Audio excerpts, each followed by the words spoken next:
Sébastien Chabal n'a plus aucun souvenir de ses matchs de rugby, probablement à cause des commotions qu'il a subies.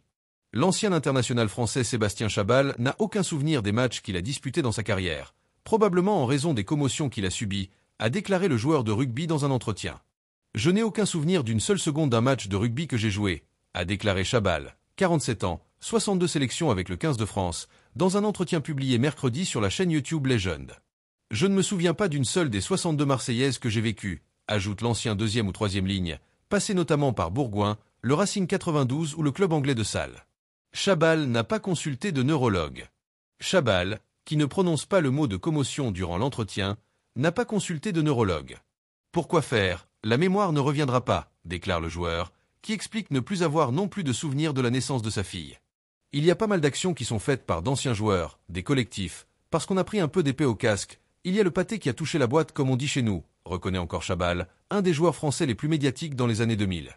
Au Royaume-Uni, 2 anciens rugbymen disent souffrir de démence précoce causée par des commotions.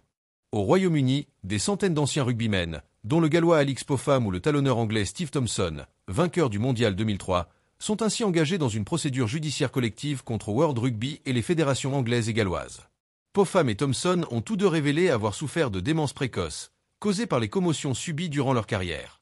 Comme d'autres sports de contact, le football américain, le football, le hockey sur glace, les sports de combat, le rugby fait face à une recrudescence des commotions cérébrales, c'est-à-dire un traumatisme du cerveau après un choc violent, qu'il soit directement à la tête ou sur le reste du corps. Plusieurs études ont pointé le lien entre ces chocs à répétition et l'apparition de maladies neurodégénératives, pouvant causer une démence précoce, des pertes de mémoire, et à terme une perte totale de l'autonomie.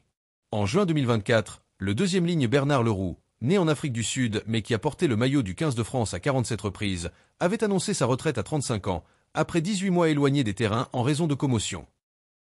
Merci de bien vouloir vous abonner et de cliquer sur j'aime.